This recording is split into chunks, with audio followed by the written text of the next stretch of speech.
Hi, everyone, and welcome. Today we're joined by Professor Sakwa, Europe's leading Russia scholar, and a very prolific writer. So, welcome back to the program. It's my pleasure to be with you. So, I wanted to discuss a concept which you coined, democratism, because I thought this was a very powerful concept because many people do recognize some, let's say, strange developments in our Western democracies. That is, democracy, it entails accommodating political pluralism, tolerance for opposing views, active participation by the public in the political processes, and accountability. But these days, democracy appears to be defined, or at least be practiced, more by rituals. So we all get to vote, but in the name of defending democracy, we often see that there's some, I guess, undemocratic tendencies. So I thought, a good place to start would be if you can, flesh out this concept of democratism. What does it actually mean, and why does it differ from democracy itself? Thanks. In terms of coining it, you're absolutely right that I've been using and working with this term for nearly a decade now. But a few years ago, I discovered that another great scholar, Emily Finley, was working on a parallel track, and she then brought out a book called Democratism. Her book is rather different. Her work, her angle is rather different than mine, but importantly, it is complementary.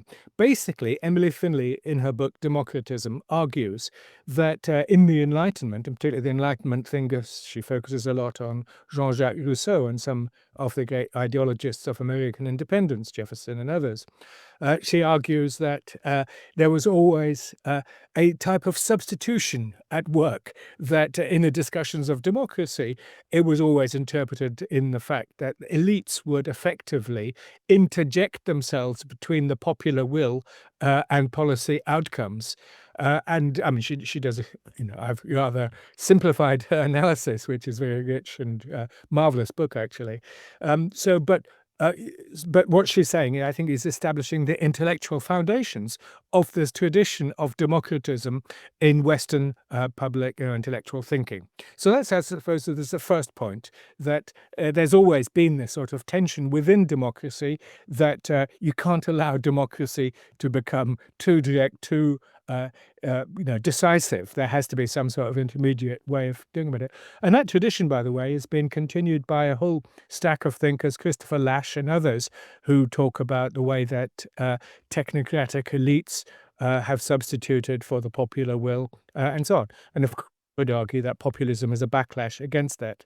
So that's the first thing.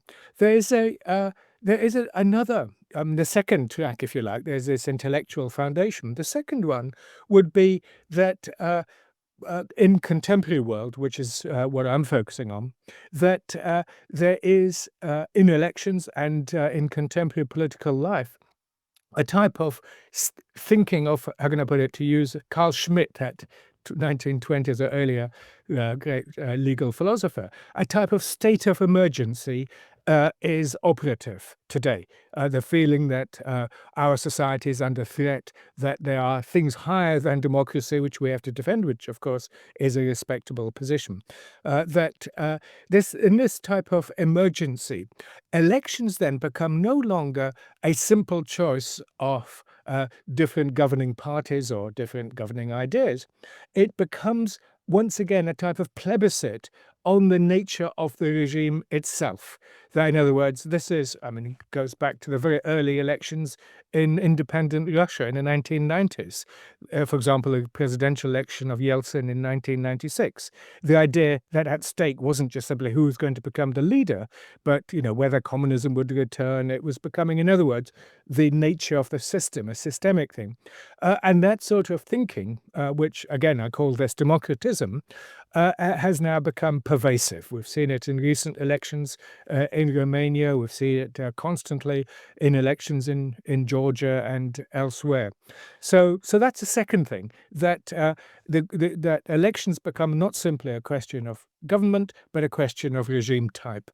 A third element today in the discussion of democratism is how all of that has become bound up with geopolitical considerations. So it isn't just simply regime type, whether democracies, so-called autocracies, or illiberal regimes of one form or another, but that if people vote the wrong way, that undermines the geopolitical framework of the contemporary world. In our case, undermines what I've called lately the political West, this particular power system established after the Second World War, fed by Cold War ideology, the idea that the West itself is the land of the free against the land of autocracy, despotism, totalitarianism, and so on, which, of course, as you've written as well, undermines the ability for engagement, for pragmatic interaction, and so on. So all of that has come back with a vengeance in contemporary Western political life. That is, political West is clearly challenged by internal divisions, the Trumpian phenomenon, and so on. But nevertheless, that this hegemony of the political West, that is NATO, that is European Union, has to be defended at all cost. And if democracy has to be, how can I put it, managed, then so be it. So that's a sort of the third thing. The final thing, just maybe a fourth aspect to it, is that there is an ideological element, as there was in the first Cold War, and that is that this ideology of liberal globalism is a universalistic one. It's obviously fed by end of history ideologies, this vision that there's no substantive legitimate alternative. And if there is no substantive legitimate alternative, then, of course, you've got to defend the only legitimate form, and all means, including administrative measures, are appropriate. Of course, this leads to many accusations that the West has become neo-Soviet and has assumed the face of its erstwhile enemy. So those are sort of four, I think, pillars on which we can base an idea, the contemporary ideas about democratism. But where's the root of this? How how did it intensify to this extent? I know you went back to argue that this has always been some idea behind this, that you always had to have some elites intervening between, the public will and the people.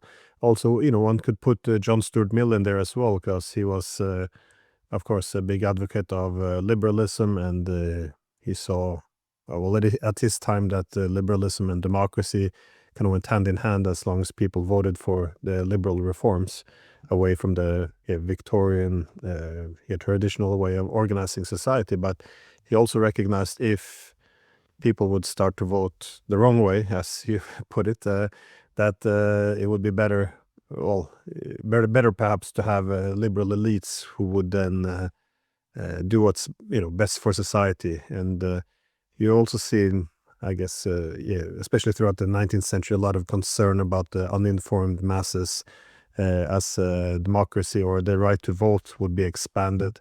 How do you deal with these people? But how is it at least developed over time? Because you make the point now that it's become more so than in the past. Mm. Yeah. So two things there. The first one, this intellectual traditions, building on Emily Finley, who started that intellectual debate. I think you're absolutely right that clearly what we're talking about is a phenomenon which is deeply embedded in Western political philosophy. You could even go all the way back to Plato and his vision of a philosopher king, that you really have to have that democracy itself is a dangerous thing. Aristotle, that's some marvelous analysis of the dilemmas. Hence, the vision, the view that emerged is that mixed government is the best one, which can balance. And of course, democracy itself was, for most of Western political history, was considered a dangerous element for the reasons you've just outlined, that it would lead the dark and unwise masses to intervene in affairs that should be left to those who know better, the philosopher king, the elites, the landed owner gentry in 18th, 19th century Britain, and so on. So this is a very long tradition. But you could say, maybe more specifically, and Finley touches on this or analyzes this, is that the Hobbesian vision of the Leviathan is always standing guard over liberal democracy. That that there is a suppressive element right at the very heart of Western political philosophy, which was managed in the 19th century, the age of mass democracy, by ensuring that one way, if you like, that this management system was internal to democracy itself. Political parties, one organized and limited political engagement, and another way in which it was limited and engaged was, the Disraeli option, the fact that the British working class, so many of them, voted for the Tories, for Disraeli, for the Conservatives. It's because, in other words, structures of hegemony, leadership dominance, and of course, once the mass media got going, the yellow media, the yellow press, from as we call it, in the 1890s onwards, of the Daily Mail in the United Kingdom, that in other words, you could constantly win by establishing this dominance of a certain conventional viewpoint. And perhaps today, the reason why that internal suppression, if you like, without needing the stick or the coercive measures, is breaking down. In other words, hegemony, both on the geopolitical level of the United States and its allies, and internally within liberal democracy, has broken down. Political parties have, certainly in the United Kingdom, volatility of electorates. Our dear Labour Party in the United Kingdom is a very unconvincing vessel for change or any intellectual agenda of real vision of how the United Kingdom should be governed. In other words, that the sense that, Peter Mayer put it well, I think 15 odd years ago, in his book Ruling the Void. There's a void there, and perhaps this is why democratism has bubbled to the surface. The Disraeli, Thatcherite ways of managing a mass electorate are failing. Therefore, more coercive measures, the Leviathan approach, has come to the fore. To what extent this is a problem that democracy became an ideology? Because you wrote in one of your papers that democratism is to democracy what Marxist-Leninism is to socialism.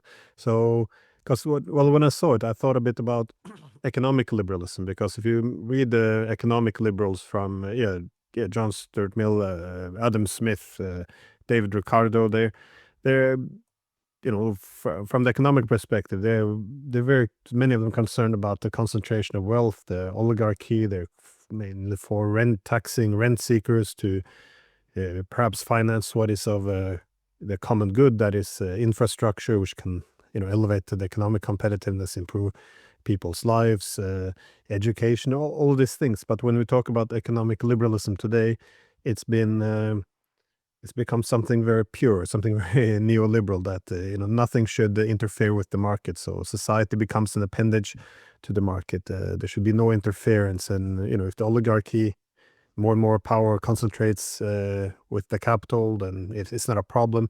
This goes very much against the wall, especially what Ricardo was referring to. So I thought about this, about political liberalism as well. Is this the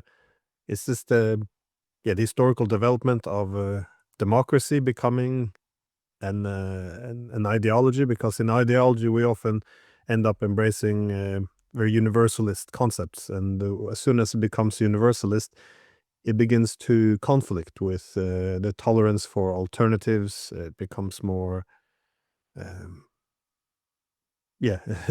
less accommodating of pluralism, which is kind of the idea of democracy to begin with, that you have different ideas of what is a democratic system. But to what extent do we accommodate any of this? I know this becomes a very wide question, but for example, in these days, it's very common to criticize Hungary, that is undemocratic and all, and people, for example, refer to the its views on gay parades, the LGBT stuff. But if they have a majority who say we want to have limitations on this, they argue we want to have protect the children from this, and a majority of the Hungarians are for this. it's nonetheless argued, well, this goes against the democratic norms. And I'm not saying that the Hungarians are right, and for example, the British here would be wrong if these are the ones we're looking at. But irrespective of who's right or wrong, there's this very little acceptance of any counter perspectives or arguments or different ways of organizing society, irrespective of what people actually support or the arguments they make. So in other words, it's this universalism which it keeps pushing for, that there's only one model which everyone has to conform to. It seems very difficult to accommodate democracy within this very strict framework. Is this because it's an ideology, or how do you see this? Because it's very strange sometimes to watch the denunciation of democracies who's doing it incorrectly, or as you said, people who vote the wrong way. Yeah. No, there's two big things, I think, in your question just now. The first one is on the economic side of things. My view is that neoliberalism, by its very essence, is anti-democratic. It turns citizens into consumers. It makes them passive recipients of market forces. It believes that any attempt to intervene or to manage the market, as Hayek would say, to serfdom, is bad. And of course, this is the whole Milton Friedman Hayek school of thought, which has dominated for the last 40 years. But also, perhaps, because that ideology is now unraveling, perhaps there's yet another reason that there's more active managerial intervention in elections, etc. So on you say these economic liberals and the way this has worked out, just two things on that. In the sense, the first 40 years after 1945 were a time of the social democratic moment, the belief that states, the Keynesianism and so on, should intervene to manage market affairs. That many arguments about embedded liberalism of the sort you've talked about. The last 40 years have been dominated by the disembedding, allowing market forces to rip to, and in fact, delegitimating democratic interventions to limit market forces, to tax some of these huge tech giants. For example, we can see how power is being exerted against governments, and a nation state itself is the vehicle in which to control these huge transnational economic forces of our time. So we're moving into a third phase. I mean, we had the social democratic moment, we had the neoliberal moment. Now we've got full-scale plutocracy, if you like, which isn't exactly democratic. The Jeff Bezos, the Amazon, which on turnover, say, of 20-30 billion in England, I don't know, in the United Kingdom, pays 18 million pounds in tax. I mean, the disproportion is so extraordinary, which means that people can no longer have the services which allows Amazons to become it. And that is exactly it. When citizens become consumers, they lose an ability to actively intervene in the management of public affairs. So that is the first side. I mean, you mentioned, Adam Smith, of course, had, as you've written about, not just about the wealth of nations, but also about the morality of the market. And those debates seem to have been overshadowed in recent times. And just one final point on this. Naomi Klein's marvelous book, The Shock Doctrine, shows how neoliberalism is then implemented across the world when states are in crisis. There's a second thing you mentioned about this post-liberal moment, and we've now entered where classic liberalism is being undermined, both by insurgent outsiders, if you like, by populists. You mentioned you mentioned Hungary and some other states where they quite openly espouse a type of illiberal democracy. But it's also post-liberalism is effectively accepted internally, because we have, certainly in the United Kingdom and I think elsewhere, in the Second Cold War today, which has been going on now for a decade, now intensifying, is that national security concerns should trump democratic will. And for example, the example on that would be, where there's much talk of remilitarization, using military Keynesianism to reindustrialize Western Europe, the flagging West European economies. Well, and led above all by Ursula von der Leyen's European Commission. Well, I don't remember well, we're not in the European Union now, but I don't remember European publics being asked about it. And I don't remember being asked in our election in July 2024 whether we, as a British citizen and as European citizens, are willing to sacrifice welfare, development, infrastructure, and so on in favor of a militarization. NATO meeting in late June, for example, the NATO summit, which countries pledged to spend 5% on military and military-related activity. Well, is that a democratic decision? It's a classic case of democratism, where decisions are taken without any, even nowadays, even a generous nod to the fact that we need to have this ratified by publics. It's not. It's catastrophic position, and democratism has reached a level at which it undermines the very legitimacy of democracy itself, because it doesn't seem to be working. And when elites tried to to impose well, very dangerous situations, because they're constantly in my vision of democratism, this ideology, as you say, it is absolutely right. Democracy but when these ideas become an ideology, they lose that flexibility. They lose they lose pragmatism. Ideology, by definition, it tends to abstract from reality, and this is exactly where we are. So as you say, democratism is reaching such a point. And of course, just one final point, I suppose, there's always a backlash. There's always a backlash in populism. The fact that today, I live in the county of Kent in England. In this last May 2025, local government elections, the Reform Party, this is Nigel Farage, won 57 out of 82 seats on Kent County Council. And this is an untested party with no coherent program. And why I'd understand why so many people voted for it, voted for reform. And of course, reform is now riding high in our opinion polls. Well, this tells us, I think, something about the state of democracy in the UK and the world today.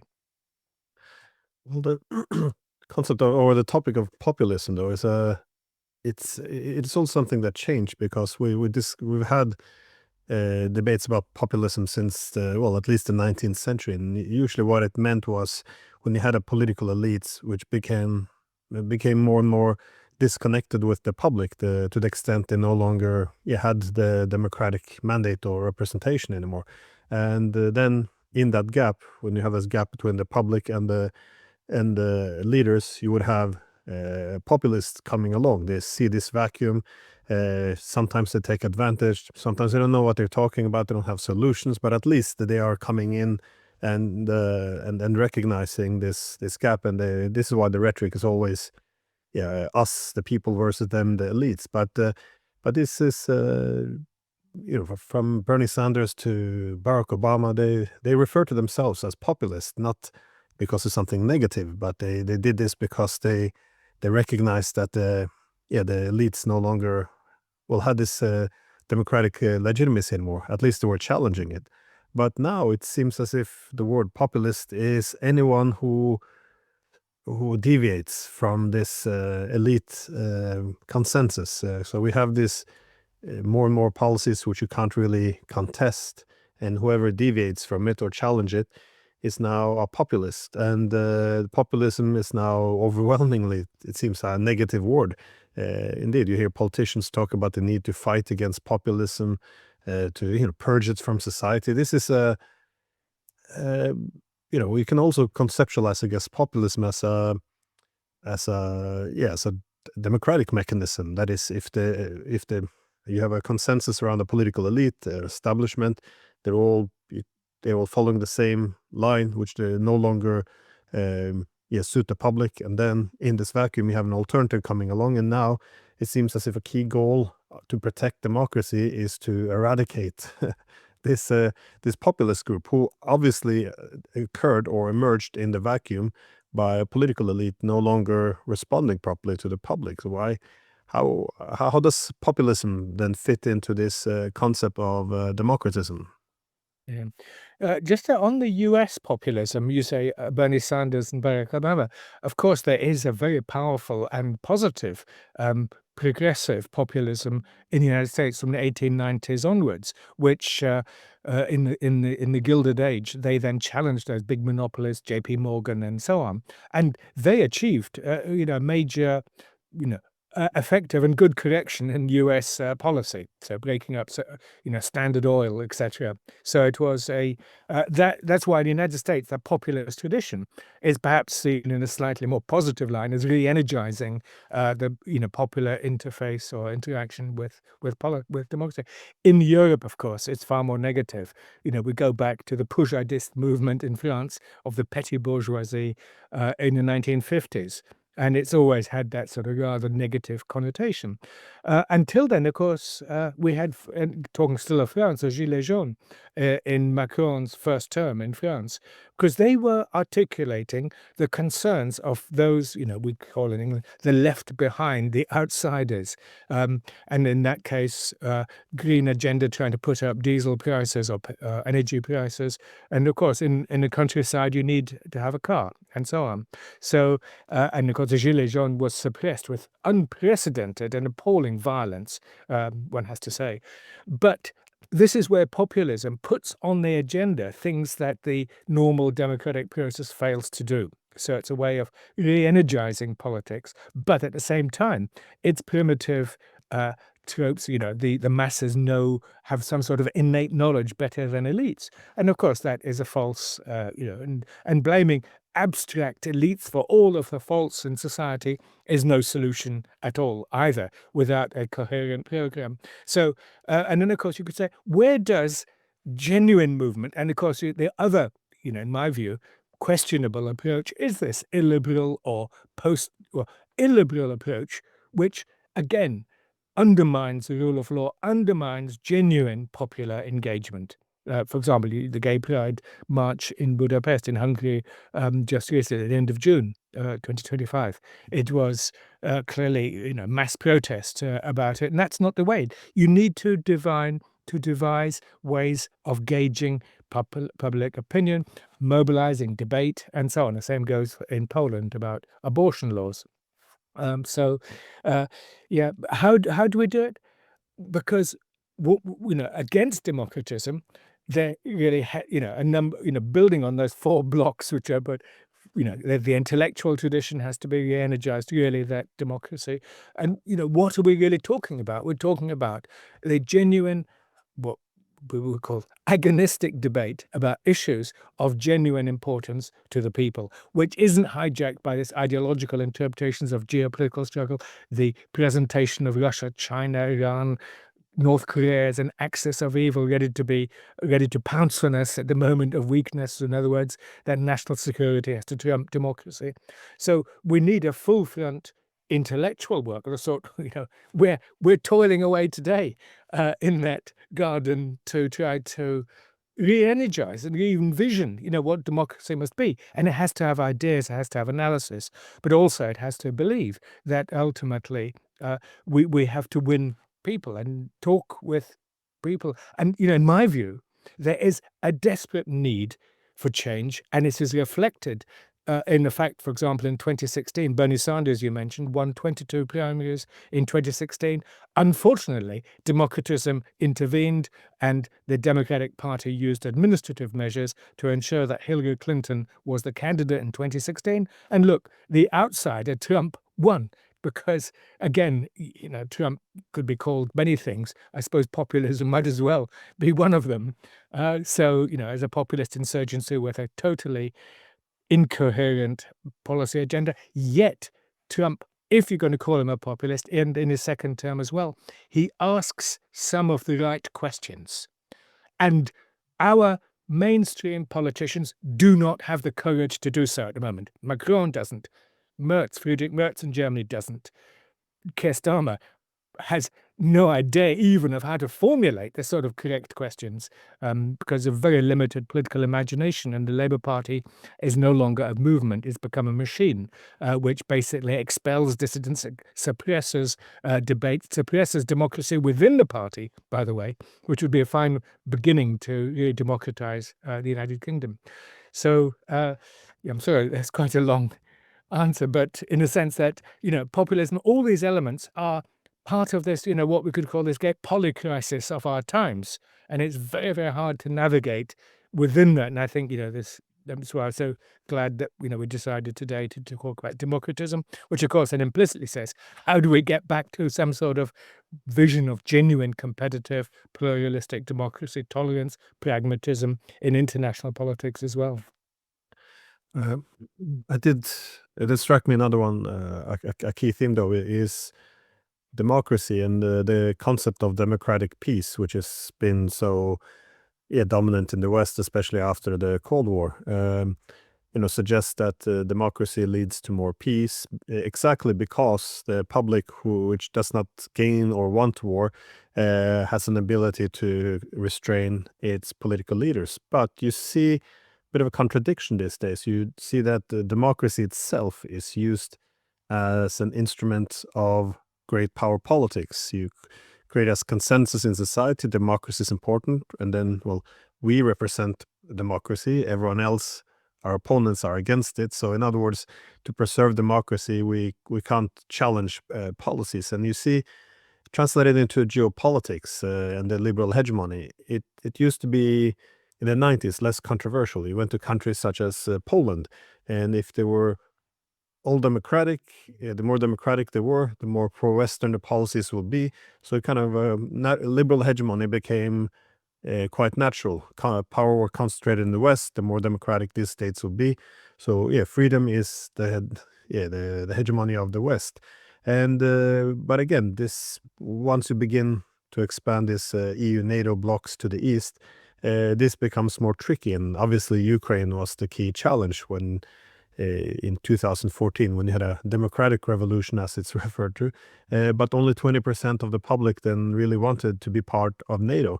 So, and this is when it becomes a bit tricky, because we hear argument that, well, they don't really know what's good for them. They've been subjected to propaganda. They haven't been informed that NATO is actually a peace project, and we begin to justify a bit like like we asking for a philosopher king to explain to the Ukrainians that they don't know what they want. If they were really democratic, this is what they would want. They would want to be a part of our military bloc.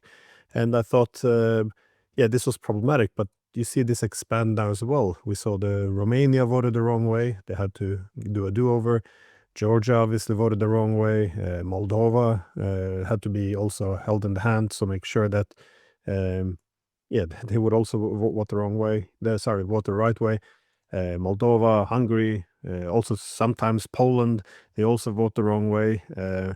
It seems as if the geopolitical scope here is one of the key areas where the concept of democracy is used to limit what we're allowed to say or what we're allowed to actually vote for. Well, I'm in Norway though, and we have our former foreign minister and defense minister arguing that if you're arguing that NATO expansion provoked the war in Ukraine, this is what Putin says, so this is Russian propaganda. But so we don't discuss overwhelming evidence anymore. We just say, well, anyone who will repeat this is now essentially a traitor. They are repeating the propaganda of the Russians. So we're allowed to have democratic debates, but it has to be narrowed in within the confines of, this was unprovoked. The Russians are evil. They want to restore empire, and we have to send all the weapons we can. As long as you conform to this, we're allowed to have open debates and discussions and even democracy. But this is where we restricted ourselves. So how do you see I guess, to what extent has the geopolitics of the post-Cold War era contributed to democratism? Mhm. 100%. Thank you. You ended up exactly where I hoped you would end. By, but in a sense that here we could have. I mean, there's so many things there. The fourth pillar of democratism I mentioned was this geopolitical one, which you've been discussing, and as you say, it then is presented that joining NATO is the democratic thing to do. Joining the European Union is the democratic thing to do. It may well be, in certain circumstances, be the democratic thing to do, but in other circumstances, it is not. And where both these European, or in this case, or the political West's models become an ideology, moving to the West, become no longer a practical response to security, both external and internal. It becomes just simply an abstraction, as you said, an ideology imposed, and therefore that opens the door to democratism. When the actual people are opposed, as they were in Ukraine, to joining NATO in 2014. The majority were opposed, yet they were benighted and they had to be led by, and if they weren't going to be led, they have to be coerced into it. And of course, this then provoked the conflicts which have now exploded in the way that they have, most tragically. So democratic peace, it was assumed to be the same as equivalent to, ultimately, liberal hegemony. It had no room for other alternative forms of engagement. And the way I put this is that in the post-Cold War years, since 1989, effectively, we've had since 1945, we've had a huge tension between, on the one side, liberal globalism, and this is US-led liberal globalism, markets, free markets, rule of law, good stuff, many good things in that package, but there's also many bad things. If you can say, the way I would suggest it is a tension between Commonwealth, the good things, free, open markets, good engagement of where citizen economic initiative can be rewarded adequately with defensible property rights. That's a good thing. I mean, I support that. But at the same time, it's in the mailed fist of empire, of liberal hegemony, which you mentioned. So there's that tension there. And the way I then see this tension playing out is that you have, on the one side, the concept of liberal globalism. That is that universalism you've just mentioned, where there is no room for alternatives. Liberal globalism, it's a global agenda. Any other alternative, and let alone a socialist one. By the way, you may have seen that, I think yesterday or this week, the Czech parliament has voted to ban the Communist Party in Czech Republic, Czechia, which was one of the governing parties in coalition not long ago. So banning a communist party, just like Ukraine, by the way, banned the Communist Party after 2014. Well, as long as the Communist Party is not calling for violent overthrow of the government, it's a perfectly legitimate stance. So again, that's the way that geopolitics interacts with democratic procedures, giving rise to democratism. But my big point is that you have liberal globalism on the one side, countered by what I would defend, which is sovereign internationalism based on the United Nations Charter of 1945, who were basically celebrating in these days 80th anniversary of the adoption of the Charter back in June 1945. So it's there's tension, and liberal internationalism is sovereign internationalism respects the nation state as the framework for democracy and the expression of the popular will. In short, democracy. And on the other side, internationalism, multilateralism, rule of international law, insofar as such a thing exists in a substantive sense, but based on the normative and the values of the UN Charter. Instead of which, there's liberal globalism undermines that. And that is opening the door. Can I just add one more point? Is that you mentioned these East European countries. My argument now, I'm beginning to understand, we need to understand what actually happened in 1989-91 when the communist regimes fell. And instead of there being a genuine re-democratization of these societies with genuine geopolitical pluralism and contestation within them, of course, there was plenty of that in the early days, but ultimately what has triumphed in Eastern Europe is what we could call a negative revolution, that it became overwhelmingly priority simply to accept the expanding political West, NATO, European Union, and all of the associated, even if you like, the liberal penumbra associated with it, of a New York feminist intellectual, which I would rather like these people, but nevertheless, that vision of how a society should be run. But many societies says no. The election of Nawrocki as the president of Poland just recently was suggesting, no, we have a different vision of how society should be managing, get an emphasis on the family and other traditionally conservative forms. So we have this tension between liberal globalism and sovereign internationalism. That is the determination today, and democracy can only take place within the framework of sovereign internationalism, whereas liberal globalism gives rise to democratism. And that is the big division of our times, and that's what this war is all about, ultimately. Yeah, no, I want to explore this concept myself more in academic work, the democratism, because it is fascinating how, yeah, this democracy becomes I guess, a slogan for often restraining,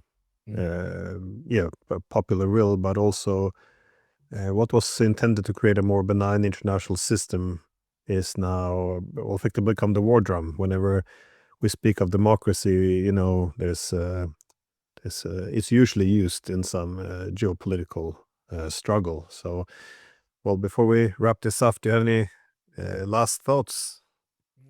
I think that one of the frightening things of our times is that the crisis of US democracy, and I think few people would argue that that there isn't such a thing, has become generalized.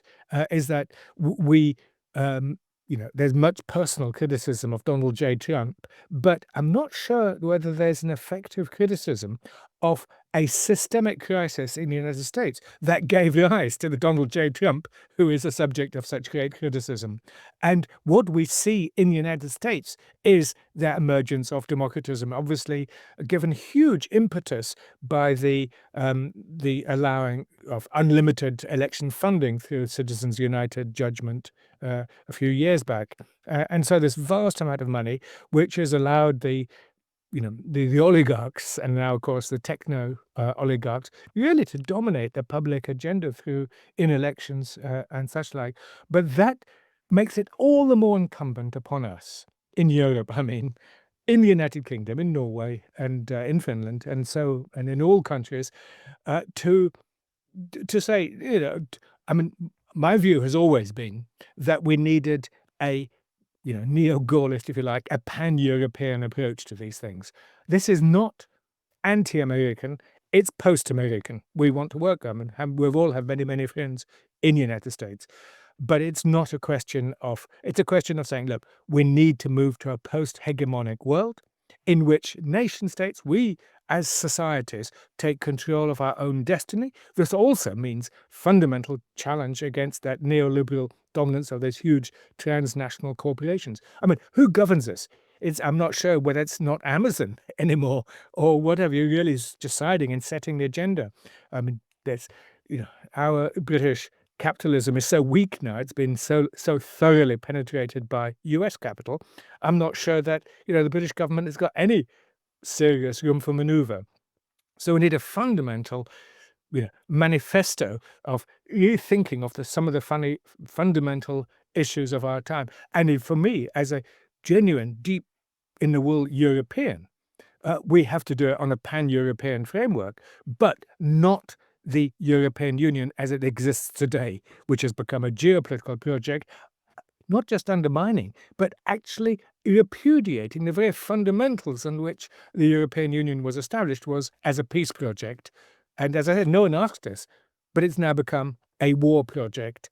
And it's very dangerous. And in other words, we need a fundamental reform in all of that. In short, my slogan is, if we want a program of redemocratization, we really need to think as Europeans and not simply as part of a or vassal states in the political West, and vassals of a state that is in itself in crisis, which is the most frightening and paradoxical thing of all. Yeah, the sort of final thought was, there's a lot of criticism of Trump, but what is interesting with his with his some of his ideas or policies is a lot of things have been exposed. For example, when he cut funding to all these NGOs and USAID, and they discovered that the vast majority, for example, of Ukrainian media are now financed by the U.S. Yeah. United States government, and I criticize myself how, for example, NGOs have been used by governments to effectively hijack civil society of other countries. And I was criticized in this country because when I criticized the NGOs, which are financed by our government and American governments to manipulate, for example, civil society in countries like Ukraine or even our own country, I was told, well, this is a very anti-democratic thing to say because these are democratic institutions, and if I doesn't matter who they're financed by, who they're staffed with, or the a political objective they're pursuing. They establish institutions which you call them democratic, and now they are immune to criticism effectively. So it's a very strange, Yeah. strange how democracy as a concept has mutated into meaning essentially anything. Yeah, I mean, just to add to that, in Georgia, a population of 3.5 million, and according to some estimates, there were 30,000 NGOs, mostly funded from abroad.